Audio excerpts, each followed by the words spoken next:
오늘 우리 감사가 최고다, 감사가 최고다 라는 제목으로 추수감사절 말씀 함께 나누기를 바랍니다. 타임즈 베스트셀러였던 감사의 힘이라는 책들 여러분은 기억하실 것입니다. 감사의 힘이라고 하는 저자는 미국의 인기 있는 TV 프로그램인 인사이드 에디션의 진행자 데보라 노빌이라는 사람이에요. 그녀는 그냥 이렇게 감사의 힘이라는 책에서 이렇게 말합니다. 위대한 성공은 감사합니다 라는 말을 자주 하는 사소한 습관에서 비롯된다 라고 하는 거예요. 성공하는 많은 사람들을 유심히 봤더니 그 입술에 뭐가 붙어 있더라? 감사가 붙어 있더라. 감사할 줄 아는 사람을 하나님은 사용하시더라 라고 하는 이 말씀이 참 은혜가 되는 시대에 우리는 살고 있습니다. 그만큼 여러분 감사는 어떻게 하라? 연습하라라고 하는 거예요. 자꾸 훈련하라. 감사가 입에 붙도록 자꾸 노력하자라고 여러분에게 말씀드리고 싶은 거예요. 그래서 이 시간 우리 옆 사람에게 축복합시다. 감사합니다. 감사합니다. 인사합니다. 네.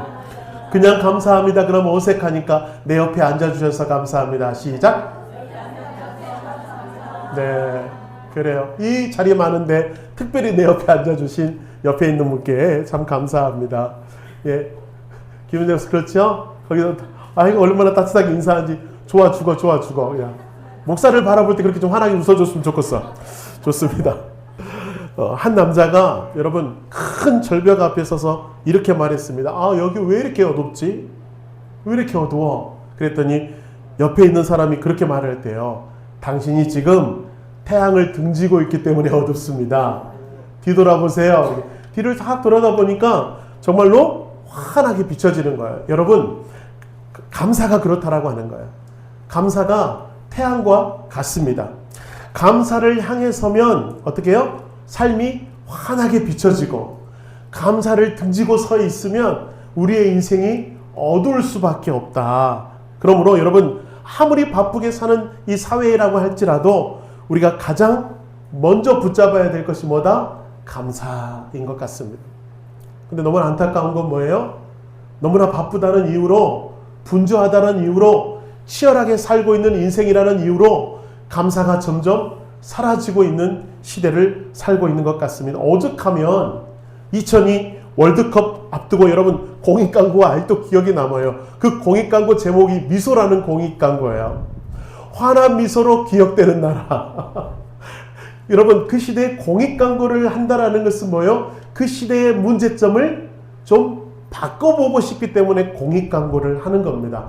여러분 미소가 아름다운 나라라는 건 뭐예요? 그만큼 웃질 않는 사람들이라는 거예요. 제가 어느 날 공부를 하려고 지하철을 타고 월요일마다 성경학교를 다닌 적이 있어요. 그 학교를 다니면서 지하철을 타봤는데, 그래서 제가 어느 날은 타면서 성도 사람들의 표정을 유심히 봤겠지 않겠어요? 보는데 어쩜 그렇게 무표정인지. 무표정 하기까지만 하면 다행인데 어떻게 해요? 나 건드리기만 해봐. 오늘 날 잡는 거야. 다 죽일 거야 하는 표정으로 지하철에 이렇게 인상을 쓰고 있는 사람들이 많더라고요.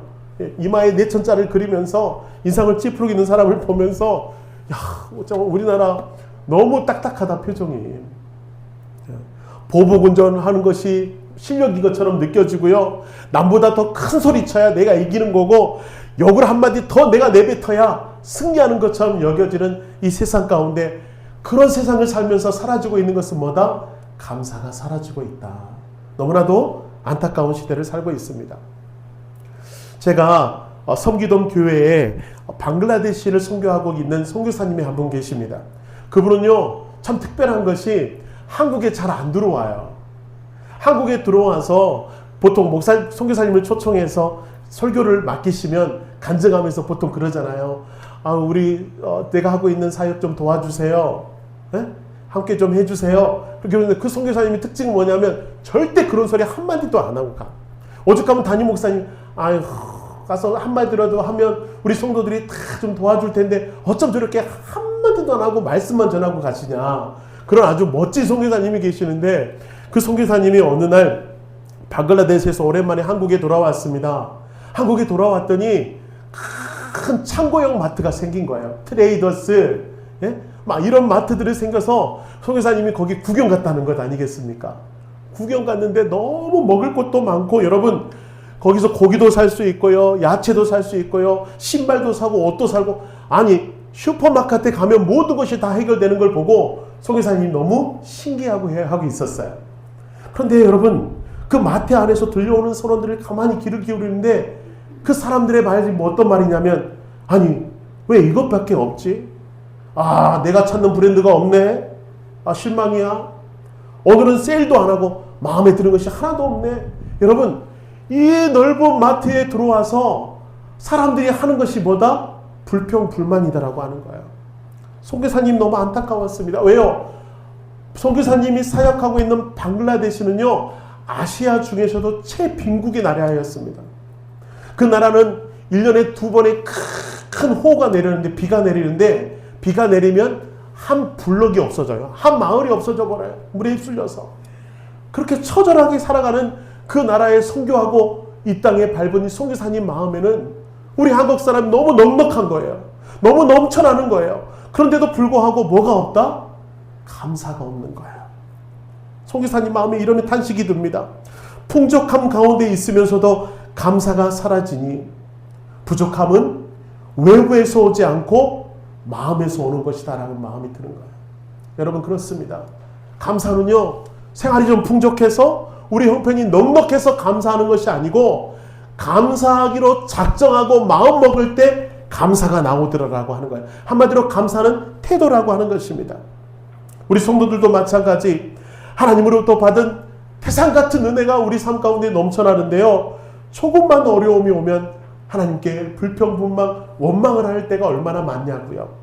여러분, 그것을 감사 건망증이라고 그러더라고요. 건망증.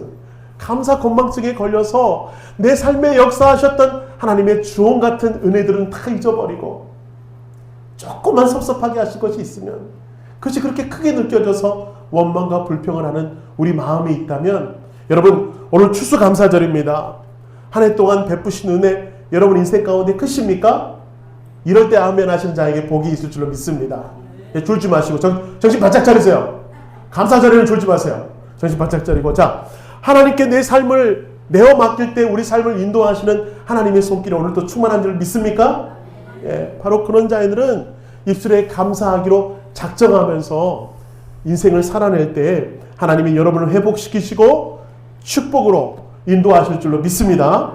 예, 오늘 본문이 한번 그 말씀에 포커스가 맞춰져 있어요. 10명의 나반 환자들이 있습니다. 나반 환자들은 예수님 당시에 아주 부정한 자들로 취급받았습니다. 더러운 자들로 취급받았습니다. 심지어 악한 자들로 취급받았습니다. 저들이 무슨 죄를 지었길래 저런 형벌을 받았나? 사람들의 손찌검을 받고요, 눈에 띄기만 해도 사람들은 그들에게 돌을 던졌습니다. 이 부정한 자들이라고. 그래서 이 사람들은요, 주위에 누가 자기한테 다가올까봐 나는 부정한 자입니다, 나는 부정한 자입니다 외쳤던 사람이 누구였다고요? 나병 환자들이었습니다. 그래서 그들은 전염성이 강한 질병이었기 때문에 가족하고도 떨어지고 마을 사람들하고 떨어져서 자기들만의 운둔 생활을 하고 있던 사람들이 나병 환자들이었어요. 아주 비참한 삶을 살았습니다. 죽지 못해 살아가고 있고요, 죽을 날만 바라보며 소망 없이 살았던 그런 비참한 인생, 그들이 나병 환자들이었습니다. 그런데 여러분, 오늘 말씀을 보십시오. 그 나병 환자들이 고침을 받게 되었습니다. 당연히 감사가 차고 넘쳐야 되는데, 여러분, 모두가 다 감사한 것은 아니었어요. 17절 보세요. 한번 읽어보겠습니다. 시작. 예수께서 대답하여 이르시되 10사람이 다 깨끗함을 받지 아니하였느냐?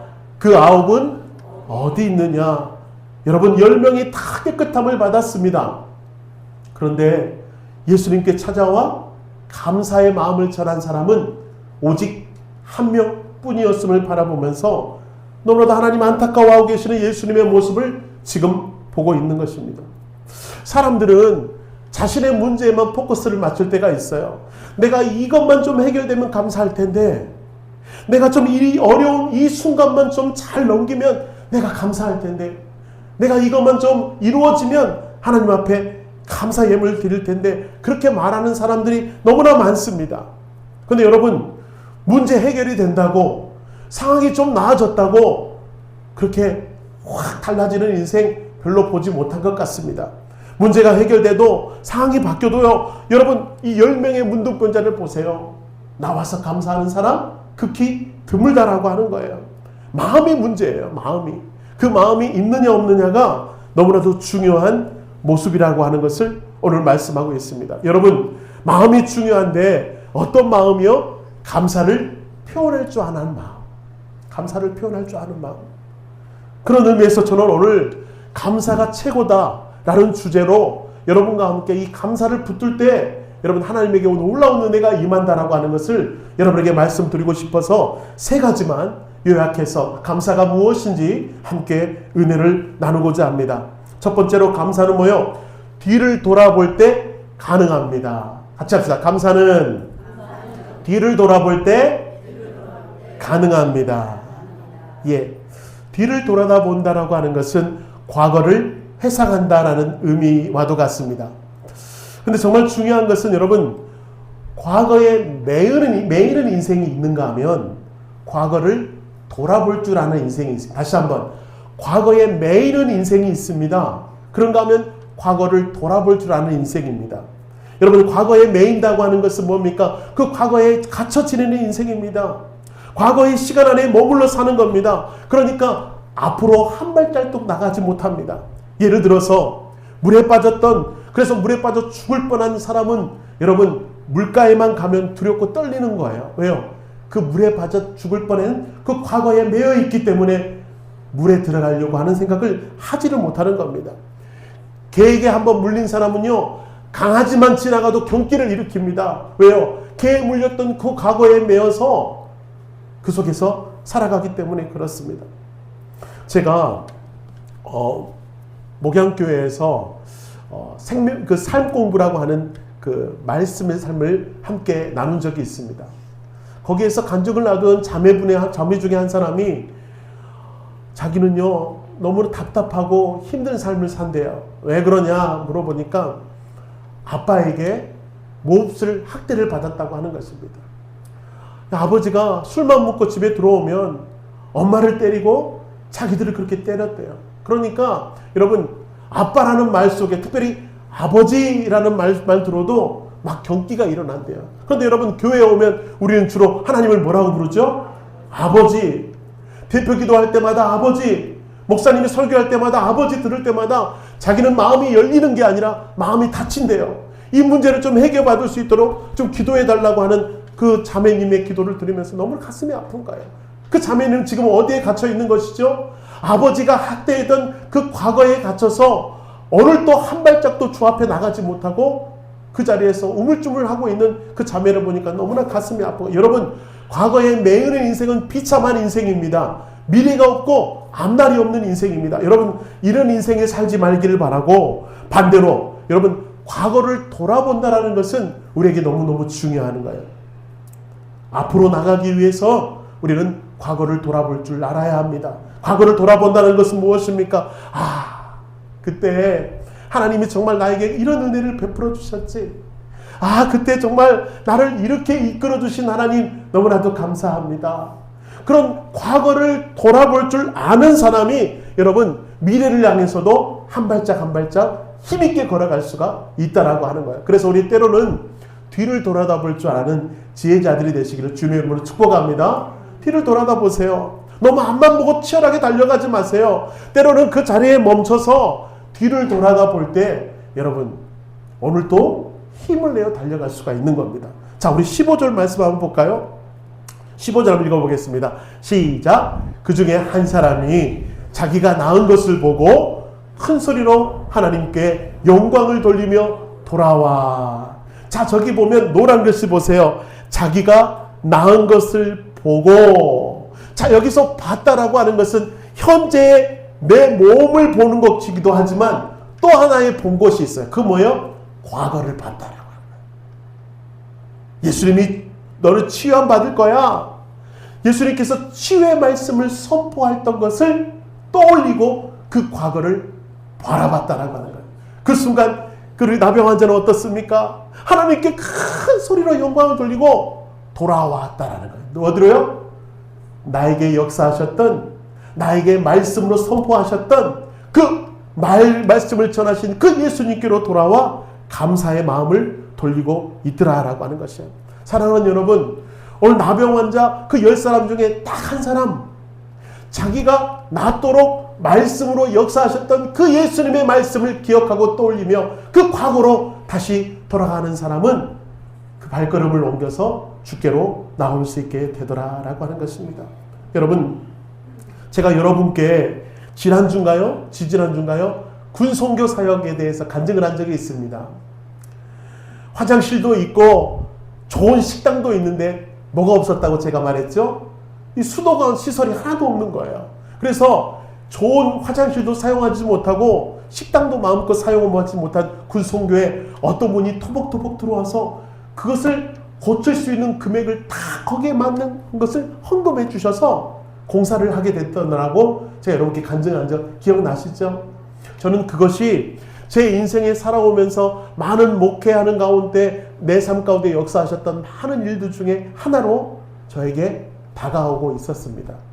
제가 왜 이런 얘기를 하냐면, 제가 그 당시에 제가 인천에서 파주까지 수련복 섬기던 교회를, 그 수련복을 마치고 그 교회에서 군 선교사로 파송하여서 2년간 섬기게 되었습니다. 그런데 보통 파송하면서, 제가 돈 얘기해서 죄송합니다. 파송할 때 교회가 약정서를 써주는 겁니다. 어떤 약서냐? 내가 이 사람을 군 선교사로 파송하면서 120만 원에 해당하는 사역비를 제공하겠습니다. 교회에서 약정서를 써줘요. 그래야 선교사가 선교할 수 있지 않겠습니까? 최소한의 금액이죠. 그런데 그 교회는 형편이 어려워서 그런지 몰라도 저에게 40만 원밖에 지원을 해주지 못했습니다. 그러니까 40만 원 가지고 인천에서 파주까지 매 주일 또 수요 예배로 또 금요 모임으로 막 날마다 왔다 갔다 하는데 교통비도 안 돼요. 그거 가지고 제가 여러분 한 집의 가정이었지 않겠습니까? 남편으로서 아내 보기에 또 아빠로서 자식 보기에 너무나도 위축이 되고 자괴감까지 느끼는 거예요. 그래서 결국 아내가 일을 할 수밖에 없는 형편에 놓이게 되고 막 그런 지경으로 가니까 제 스스로가 너무 힘이 들고 벅찬 느낌이 드는 거예요. 내가 지금 뭐 하고 있나? 나 하나 부름받아 이 십자가 길을 가지만 나 때문에 자식과 아내까지도 고생하고 있는 모습 보니까 막 연약해지고 나약해지고 있는 저를 바라봅니다. 근데 여러분, 제가 그때 다시 한번 힘을 얻고 다시 한번 일어설 수 있었던 유일한 길은 그 자리에 멈춰서서 나를 학대하고 자기감에 빠져있는 그 시간을 내가 뭐하는 시간으로 바꾸냐면 뒤를 돌아다보는 시간으로 바꾸는 거예요. 저렇게 수도시설까지 허락하신 하나님의 손길이 있었고 내가 지금까지 목회하는 동안에 나에게 끊임없이 도움의 손길과 은혜로 함께 하셨던 주님의 도움의 그 길, 그 과거로 돌아갈 때마다 내가 오늘을 다시 한번 힘있게 살아갈 능력이 생기더라라고 하는 거예요. 그래서 저는 연약해질 때마다 자꾸 과거로 돌아갑니다. 저는 제가 무너질 때마다 힘이 들 때마다 과거로 돌아가는 거예요. 그래서 나에게 은혜로 함께 하셨던 주님, 만나주셨던 주님을 떠올리면 오늘을 다시 한번 힘을 내어 걸어가는 거예요. 여러분, 우리 개인의 문제들도 마찬가지입니다. 여러분, 이런 시선이 우리들에게도 필요하다라고 하는 거예요. 여러분, 주님이 우리 삶 가운데 늘 역사하셨던 것, 여러분 그거 당연한 것입니까? 당연한 것 아니죠. 오늘 또 우리 걸어 나와서 주 앞에 예배하는 것 당연한 것입니까? 당연한 것이 아닙니다. 박희신 권사님 신방 다녀왔습니다. 그분이 걷게 된 게 너무나 기적 같은 일이에요. 너무 빨리 회복되어서 여러분 비록 목발에 의지하고 있지만 걸어서 나올 수가 있더라고요. 그 모습을 보니 얼마나 감사한지. 여러분, 그 권사님이 간절히 바라는 것은 무엇일까요? 자기 발로 걸어서 성전에 나오는 것. 우리 사랑하는 성도들 얼굴 맞대고 함께 친교를 나누고 싶은 마음, 그 마음을 표현하면서 우리 성도들과 교제하는데 너무 가슴이 아픈가요? 여러분, 오늘 우리가 이 건강한 몸짓으로 주 앞에 나와 예배하는 것 당연한 것 아닙니다. 지금까지 우리 삶을 이렇게 인도하셨던 것 당연한 것 아닙니다. 내 실력이 아닙니다. 내 능력이 아니고 하나님의 은혜였음을 고백할 때 여러분, 우리는 미래를 향해서도 한 발짝 나아갈 수 있는 것입니다. 그래서 여러분, 생각하다라고 하는 think와 감사하다라는 thank는 같은 어원이라고 하는 거예요. 한번 보여주세요. 화면을 보여주세요. 여러분, 이 말이 같은 어원인데 이걸 합하고 보면 더 우리에게 은혜가 되는 거예요. 한번 보세요. 생각해보면 감사하게 된다. 참 맞는 말 같아요. 그렇죠? 생각하는 거예요. 뭐요? 과거에 나에게 역사하셨던 하나님을 생각하면 우리 입술에는 감사가 넘쳐난다. 그래서 우리가 오늘 방금 찬양했잖아요. 받은 복을 세어 보아라. 귀신 복을 내가 알리라. 받은 복을 세어 보아라. 주의 크신 복을 내가 알리라. 그렇습니다. 생각해 보는 거예요. 그러므로 오늘 여러분에게 다시 한번 도전합니다. 감사가 입술에서 말라 있습니까? 불평이 더 튀어나오려고 합니까? 여러분, 과거를 회상해 보십시오. 과거로 돌아가십시오. 그래서 우리 삶 가운데 인도하시는 하나님의 손길을 늘 고백하심으로 여러분의 입술에 감사가 차고 넘치시는 믿음의 사람 되기를 축원합니다. 두 번째로요. 자, 감사는 뭐다? 감사는 따라하겠습니다. 감사는 그 자체가 하나님께 영광을 돌리는 것입니다. 아멘. 그렇습니다. 우리 18절 한번 읽어볼까요? 18절 시작. 이 이방인 외에는 하나님께 영광을 돌리러 돌아온 자가 없느냐 하시고, 예, 감사는요 하나님께 영광을 돌리는 것입니다. 지금 누가 이 말씀을 하고 있죠? 예수님이 감사하러 온 자에게 너는 지금 하나님께 영광을 돌리는 자야. 너는 지금 하나님께 영광을 돌리고 있는 액션을 취하고 있는 자다라고 하는 것을 말씀해 주고 있어요. 이게 뭐예요? 감사한다고 우리가 늘 고백하는 것은 하나님께 영광 돌리는 것이다 라고 하는 것입니다. 우리가 기도할 때 그러잖아요. 하나님께 영광 돌리는 인생이 되게 하십시오. 하나님께 영광 돌리는 인생이 좀 되게 해주십시오. 여러분, 그렇게 기도합니다. 근데 여러분, 하나님께 영광 돌리는 인생이 뭡니까? 형통하여서 물질이 차고 넘치는 것? 자식 복이 많아서 자식들 좋은 대학 들어가고 좋은 직장 들어가서 막 출세하는 것?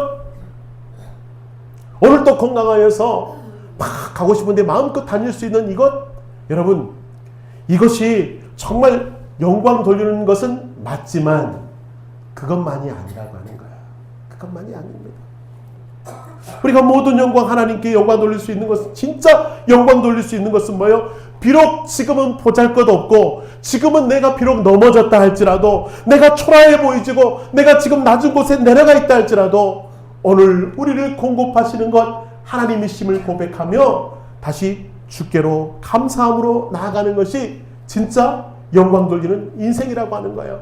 지금 내 자리에서 감사하는 겁니다. 내가 지금 비참하게 넘어졌지만 그 넘어진 자리에서도 감사할 줄 아는 사람이 진짜 하나님께 영광 돌리는 인생이라고 하는 거예요. 승리만이 감사가 아니죠. 넘어진 것도 감사죠. 패자가 되었다 해도 감사할 줄 아는 사람이 영광 돌리는 인생이라고 하는 것입니다. 어떤 남자분이 술을 먹고 가다가 면허 정지가 됐다고 합니다. 그랬더니 아내가 교회에 감사헌금을 내었어요. 거기에 뭐라고 적혔냐면 제가 읽어드릴게요. 이 일로 생계에는 지장이 있지만 음주운전으로 생명을 잃지 않음에 감사합니다. 근데 그걸 누가 봤냐면 남편이 봐버렸네요. 남편이 그 감사 봉투를 보고 화가 머리끝까지, 이 여자가 예수 때문에 미치더니 남편 면허 정지를 받는 거 가지고 감사를 해 하면서 막 그날 저녁에 전쟁이 났습니다. 물건들이 날아다니고 난리가 났어요. 다음날 아침 남편이 출근하려는데 전화 한 통이 걸려왔습니다. 남편 친구가 바로 어제 음주운전을 하다가 죽었다는 소식을 들었어요. 그 소식을 듣고 이 남편이 충격을 먹고 이 남편이 아내에게 찾아와서, 여보, 면허 취소된 게 정말 감사한 일이었네. 내가 미안해. 그렇게 용서를 구하여 교회는 나오지 않았답니다. 이분이 빨리 교회 나오기를 바라는 마음으로, 여러분, 감사는요 하나님께 영광을 돌리는 것이라고, 가장 귀한 것이라고 말합니다. 너무나도 존귀한 것이라고 말합니다. 그러므로 여러분, 넉넉할 때만 감사해야지, 내가 충만할 때만 감사해야지 아니라고 하는 거예요. 여러분, 여러분의 인생 모든 곳에서 감사로 하나님께 돌릴 때 하나님은 여러분의 부족함까지도 여러분의 그런 연약함까지도 하나님 들어서 감사함으로 흠양하시고 성령의 충만함으로 여러분의 인생 가운데 함께 하신다고 하는 것 여러분 붙드시기를 축복합니다.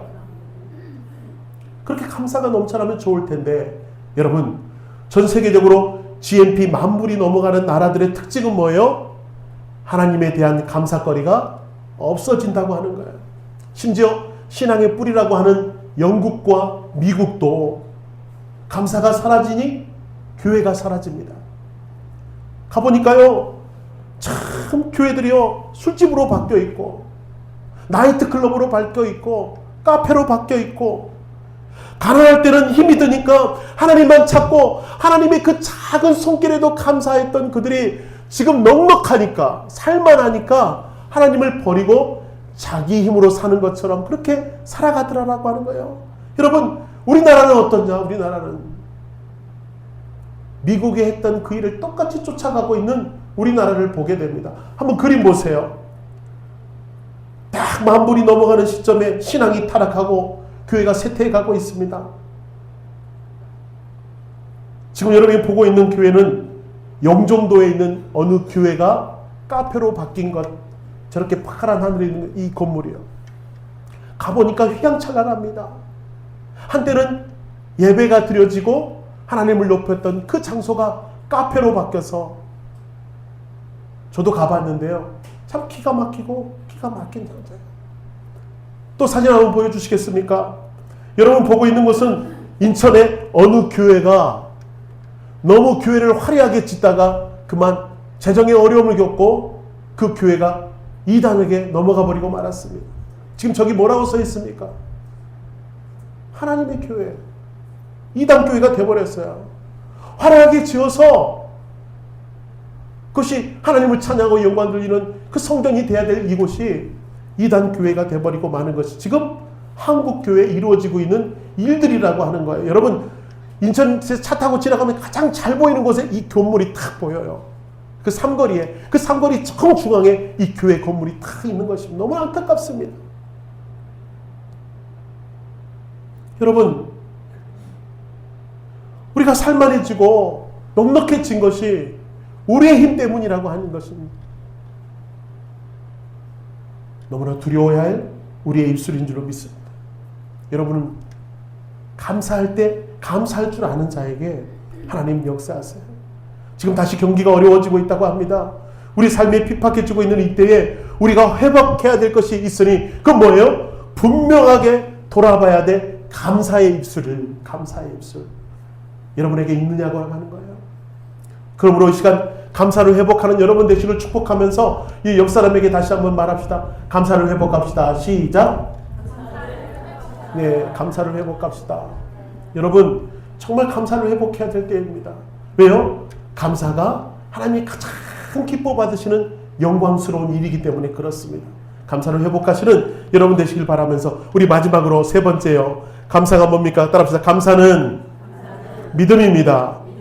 예, 19절 말씀 한번 읽어봅시다. 시작. 그에게 이르시되 일어나 가라. 내 믿음이 너를 구원하였느니라 하시니라. 예, 감사를 믿음과 같은 거예요. 내 믿음을 내가 보았다. 감사하는 자에게 예수님은 이렇게 선언해 주셨어요. 내가 네 믿음을 보았다. 그 입술에 뭐가 있을 때? 감사가 있을 때. 그게 믿음이라고 하는 것입니다. 세상의 모든 것은 하나님의 은혜로 된 것입니다. 그렇게 고백할 줄 아는 것이 믿음의 모습이라고 하는 거예요. 세상 사람들은 막연하게 이런 말을 합니다. 하나님이 도왔다. 그게 아니라 하늘이 도왔다. 운이 좋았다. 아싸 땡 잡았다. 그게 아니라고 하는 거예요. 여러분, 우리 예수 믿는 사람은 뭐라고 고백하는 거예요? 내 인생의 모든 순간이 하나님의 손길에 있습니다. 맞습니까? 여러분 인생의 모든 순간이 하나님의 손길 앞에 있습니다라고 고백하는 사람, 그것이 바로 믿음이고 그게 곧 감사여야 한다라고 하는 것입니다. 여러분 저는 TV를 보거나 사람들을 볼 때 그 입술에서 감사의 열매가 많이 쏟아져 나오는 사람 보면 대부분 크리스찬이더라고요. 그래도 감사해요. 그게 감사해요. 그리고 길거리 가다가 사람들 만나는데 입술에 감사가 많은 사람들 보면 저분 나와 똑같은 종교를 믿고 사는 사람이구나 하는 마음이 들어요. 감사가 많은 사람들 보면 대본에 티가 납니다. 티가 나요. 여러분도 그런 티를 내는 사람을 살고 있습니까? 그렇게 티를 내고 살고 있어요? 정말이십니까? 아니면 반대로 그 입술에 늘 입만 열면 불평불만이 쏟아져 나오고 막 욕이 쏟아져 나오는 인생이 있다면 여러분, 그런 믿는 사람이 아닙니다. 죄송합니다. 아무리 권사고 아무리 집사여도 그 입술에 늘 불평불만이 쏟아지고 여러분 늘 남을 헐뜯고 미워하는 마음이 쏟아지고 있다면 그 사람 죄송합니다. 믿는 것이 아닙니다. 왜요? 오늘 말씀 보세요. 믿음은 뭐예요? 감사가 터져나오는 사람이 믿는 사람이라고 하는 거예요. 그 입술에 믿음이 있는 사람은 감사가 자연적으로 나올 수밖에 없다고 하는 것이에요. 창세기 22장에 보시면 아브라함이 이삭을 드리는 장면이 나옵니다. 참 놀라운 장면이고 부모로서 이해하기 어려운 장면입니다. 어떻게 사랑하는 아들을 바친단 말입니까? 근데 여러분 그 장면이 나오면서 1절에 이렇게 말해요. 시험하시려고 하신다. 아들을 바치려고 하는 것이 뭐다? 시험하려고 하는 것이래요. 무슨 시험입니까? 100세에 낳은 아들, 그 아들을 바칠 만큼 네가 나를 사랑하느냐? 그것을 확인하기 위해서 제물로 바치래요. 여러분 그 당시 제물은 죽음을 의미합니다. 배를 갈라서 내장을 다 도려내고 그 육신을 불에 살라버리는 것이 제물입니다. 죽음을 의미합니다. 그때 여러분 아브라함은 놀랍게도 그 하나님의 말씀 앞에 순종합니다. 성경을 유심히 보니까요, 아브라함이 순종은 하지만 말을 하지 않아요. 여러분 오랜 시간 동안 침묵합니다. 모레아 산에 오를 때까지 침묵하고 있는 아브라함, 그 마음이 얼마나 쓰리고 아플지를 여기서 느껴지는 거예요. 한 말도 하지 않습니다. 그때 아들이 질문하죠. 저 창세기 22장 7절 한번 읽어볼까요? 시작. 이삭이 그 아버지 아브라함에게 말하여 이르되 내 아버지여 하니 그가 이르되 내 아들아 내가 여기 있노라. 이삭이 이르되 불과 나무는 여기 있거니와 범죄할 어린 양은 어디 있나이까. 너무나 가슴 아픈 장면이에요. 그때 아브라함이 너다 할 수 없잖아요. 너다. 네가 제물이다. 네가 제물이야. 그렇게 말할 수 없는 아브라함이 어떻게 말을 하냐? 이렇게 말을 합니다. 하나님이 친히 준비하시리라. 하나님이 친히 준비하실 거야. 여러분 저는 그 말이 어떻게 들려집니까? 여호와 이레, 여호와 이레의 하나님이 친히 준비하실 거야가 너는 아브라함의 한탄 섞인 말이 아니고 아브라함의 고뇌에 섞인 말이 아니고 저는 이게 아브라함의 감사의 말처럼 느껴지는 거예요. 아들을 바쳐야 되는 상황 가운데서도 하나님이 예배해 주실 거야. 하나님이 예배하셨을 거야 라고 하는 지금까지도 아브라함을 이끌었던 그 하나님을 신실하게 믿으며 끝까지 그 주님을 의지하며 나아가는 믿음의 고백. 하나님이 예배하실 거다. 이게 감사라고 하는 거야. 사랑하는 여러분, 시험하시고 계시는 하나님과 예배하시는 하나님은 동일한 하나님이신 줄로 믿습니다. 우리에게 잠시 잠깐의 고난과 잠시 잠깐의 어려움은 있지만 우리에게 그런 시험이 다가올 때가 있지만 그럼에도 불구하고 우리가 지치지 말아야 될 건 뭐예요? 예배하시는 하나님이 바로 그분이시라고 하는 할렐루야. 그 하나님이 우리를 좋은 길로 인도하실 것이니 오늘을 이기며 감사함으로 나아갈 줄 아는 사람, 그 사람이 믿음이라고 하는 것입니다. 제가 전임 전도사로 사역할 때 신방을 가다가 날이 너무 해창했어요. 신방 가기 좋은 날, 성경책을 끼고 양복을 입고 이렇게 하고 있는데 횡단보도를 막 건너려고 할 때 여러분 배달 오토바이가요 역주행을 해가지고 제 발목을 팍 치고 지나갔습니다. 얼마나 빠른 속도로 달려와서 제 다리를 치고 지나갔는지. 제 발목이 부러졌고 제 발목이 연골과 함께 모든 발목이 으스러졌어요. 뼈가 댕강 잘렸으면 피 몇 개 박으면 금방 나을 텐데 뼈가 으스러져가지고 뼈가 조각조각 나버렸어요. 수술도 쉽지 않았습니다. 여러 갈래로 막 갈라진 그 상황 가운데서도 여러분 제가 병원에 무려 반년 동안 누워서 치료받아야 했고요. 그 외에 또 반년은 재활치료 받아야 했습니다. 여러분, 반년 동안 병원에 누워있으면서 쩔뚝거리고 다니던 제가 더 가슴이 무너지는 것은 뭐냐면 의사 선생님의 그 말 한마디, 다리를 절게 될 것입니다. 여러분, 갓 목회를 시작하는 제 입장에서는 하늘이 무너지는 거예요. 다리를 절게 될 것입니다. 그리고요, 여러분, 사역하던 교회에서는 너무 오랫동안 공석으로 비워둘 수가 없으니 사임 좀 해주시기 바랍니다 라는 통문을 받았어요. 제 마음이 무너지는 겁니다. 다리 다쳐서 장애가 될 것도 온통 한데, 여러분, 제가 놀다가 다쳤습니까? 신방 가다가 다친데 너무 억울하고 분한 거예요. 교회에서도 쫓겨나고 너무 가통스러워서 울고 있는데, 그렇게 시간을 보내다가 괴로워하고 있을 때였죠. 근데 새벽기도 끝날 때마다 어머니가 저한테 전화를 해요. 이전도사, 오늘 또 감사하자. 감사하며 살아내자. 그렇게 말하는데 제 마음이 지금도 너무 가슴이 아픈데, 여러분, 아들이 지칠까봐, 아들이 삶을 포기할까봐 계속해서 새벽 예배 끝나면 저한테 전화를 하는 거야. 이전도사 감사하자. 감사하며 오늘 또 살아내자. 근데 저는 저에게 그게 너무나 큰 위로가 되고 힘이 되고 격려가 되면서 그 큰 고난을 이겨내게 되는 것입니다. 여러분, 우리의 인생 하나님이 책임져 주실 줄 믿습니다. 하나님이 예비하신 은혜가 있을 줄 믿습니다. 그러므로 오늘 또 우리가 어떤 어려움이 닥쳐온다 할지라도 감사하는 거예요. 감사하는 거예요. 그 감사가 결국 우리에게 다시 한번 은혜로 다가오게 될 것이고, 그 감사가 믿음이라고 하는 하나님의 확신 가운데 여러분을 다시 한번 우뚝 세워주시는 은혜가 넘쳐날 줄로 믿습니다. 예, 우리 시간 잠시 찬양하고 올려드릴 때 우리 찬양팀 나와주시고요. 죄송합니다. 사랑하는 여러분, 날 구원해 주신 것 감사하고 모든 것 주신 것 감사하고 지난 추억 동안에 우리 역사 가운데 함께 하셨던 주님의 은혜가 감사하여, 또 지금도 내 곁에 계시는 주님의 은혜가 감사하여 우리는 감사할 수밖에 없잖아요. 우리 시간 이 찬양 올려드리면서 주 앞에 나갑시다.